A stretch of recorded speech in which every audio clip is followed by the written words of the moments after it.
গভীর ঘন জঙ্গল, সেই জঙ্গলের পাশেই ছোট একটা মাঠ, আর সেখানে বাঁধা আছে একটা গরু।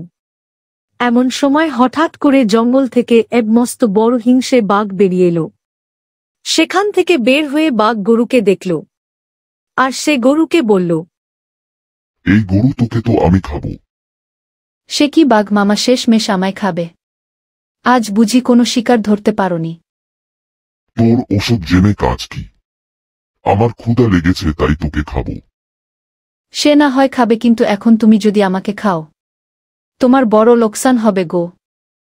লোকসান হবে মানে কি বলতে চাস তুই? দেখোই না আমার মালিক কেমন দড়ি দিয়ে আমাকে খুঁটার সাথে আমাকে বেঁধে দিয়ে গেছে। মাঠে এত ঘাস, অথচ আমি খেতেই পারছি না।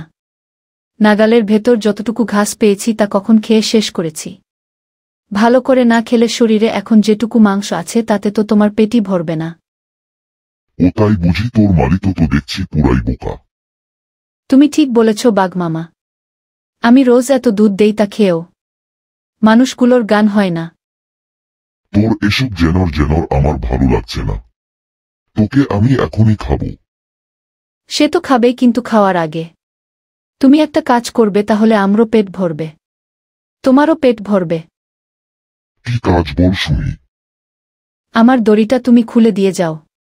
আমি পেট ভরে মাঠের ঘাস খেয়ে শরীরে মাংস বানিয়ে নেই, তারপর তুমি আমাকে খেয়েও তখন। বেশ বেশ, তোর বুদ্ধিটা মন্দ না। আমি তোর দড়ি খুলে দিয়ে যাচ্ছি, বিকেলে এসে তোকে খাবো। এই বলে দড়ি কেটে বাঘ বনে চলে গেল। গরু সারাদিন মাঠের ঘাস খেল, বিকেলে বাঘ এলো আর বলল, এখন আমি তোকে খাবো। আরে বাঘ মামা, খেও খেও, এত তারা কিসের তোমার? দেখো আমি সারাদিন খুব অল্প পরিমাণ ঘাস খেতে পেরেছি, তাতে আমার শরীরে কতটুকু মাংসই বা হয়েছে বলো। তাই তো দেখছি, আমি দড়ি খুলে দিয়ে গেলাম। তাড়াতাড়ি ঘাস খাচ্ছিস না কেন তুই? মামা, তাড়াতাড়ি খেলে বদহজম হবে। আমার আর শরীরে যেটুকু মাংস আছে তাও ঝরে যাবে, পেট ভরবে না। তুমি একটা কাজ করো বর্ত। ফের কি কাজ? তুই তো আমায় বড় খাটাচ্ছিস। না, সেরকম খাটুনির কাজ নয় বলছি। শোনো, কাল তো আমার মালিক আবার খোটার সাথে বেঁধে দিয়ে যাবে। তুমি এক সুযোগে দড়িটা কেটে দিয়ে যেও। আমি আরও অনেক অনেক ঘাস খেয়ে শরীরে মাংস করে রাখব। বেশ, তাই হবে, কিন্তু কাল বিকালে আমি তোকে খাবই। অবশ্যই খাবে, তুমি একদম চিন্তা করো না বাঘ মামা। পরের দিন সকালে এসে বাঘ ফের গরুর দড়ি কেটে দিয়ে গেল। তারপর বনে চলে গেল বাঘ। বিকেলে বাঘ মাঠে এসে দেখল অর্ধেক ঘাসও খাওয়া হয়নি গরুর। বাঘ তখন রেগে মেগে বলল, বড়, তুই কিন্তু বড় ফাঁকি মারছিস। আজও মাঠের পুরো ঘাস খাওয়া হয়নি। তোর আমার সাথে চালাকি করছিস। সে কি মামা, চালাকি করব কেন? তত্ত্ববা। আমি তো প্রাণ ভরে সারাদিন ঘাস খেয়েই চলেছি। এত বড় মাঠের ঘাস একদিন খেয়ে কি শেষ করা? চারটিখানি কথা। আর শেষ না করলেও তো চলবে না। তুমি কাল এসে আবার আমার দড়ি কেটে দিয়ে যেও। কাল আরও অনেকটা ঘাস খেয়ে ফেলব। আমি কথা দিচ্ছি তোমায়, 3 দিনের ভিতর সব ঘাস খেয়ে ফেলব আমি। তখন দেখো আমায় দেখতে কেমন নাদুস নুতোস হয়।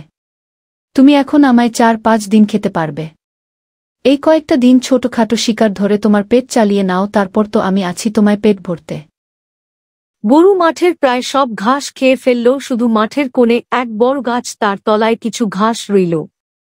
পরের দিন বাঘ এসে বলল, আজ তো তোকে খাবই। 5 দিন ধরে না খেয়ে আছি তোকে খাবো বলে। আজ আর তোর কোনো নিস্তার নেই হালুম হাম। হে মামা, বসো, তোমার জন্যই অপেক্ষা করছিলাম। আমি প্রস্তুত, তবে খাওয়ার আগে দড়িটা আরেকবার খুলে দাও।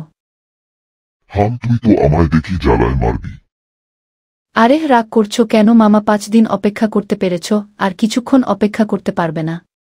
দেখো ওই গাছের তলায় এক ফালি ঘাস পড়ে আছে, ওটাও খেয়ে আসি। ওটা আর পড়ে থাকে কেন?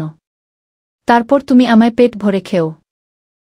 ঠিক আছে, আমি দড়ি খুলে দিয়ে এখানেই থাকছি। আজ আর বনে যাব না। তাড়াতাড়ি ওটুকু খেয়ে ফেল, তারপর তোকে আমি খাবো।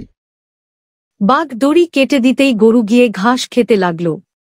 বাঘ যখন জিরানোর জন্য বসে পড়ল, তখন গরু গিয়ে গাছের ম্যাক ডালের উঠল। একবার উপরের ম্যাক ডালে যে বসে পড়ল। ধন্যবাদ বাঘ মামা, তুমি বসে থাকো এখানে থেকে, আমি আর 1 মাস নামছি না। গত 5 দিন যে খাওয়া খেয়েছি তাতে মনে হয় 1 মাস আমার আর কোনো কিছু খাওয়ার দরকার হবে না। এখন আমি এখানে বসে বসে জাউর কাটাবো। বাঘ তখন ঘাড় তুলে গরুর দিকে ফেল ফেল করে তাকিয়ে রইল। বাঘ 5 দিন না খেয়ে আছে, তানি গাছে উঠতে পারল না। বাঘ একদিন সেই গাছের নিচেই রইল। এতে তার শরীর আরও দুর্বল হয়ে পড়ল। অবশেষে সে বনে চলে গেল অন্য শিকারের খোঁজে। তখন গরু গাছ থেকে নেমে রওনা দিল বাড়ির পথে। বন্ধুরা, গল্পটি ভালো লাগলে অবশ্যই লাইক এবং সাবস্ক্রাইব করবে। পরবর্তী গল্পটি পেতে আমাদের সাথে থাকো।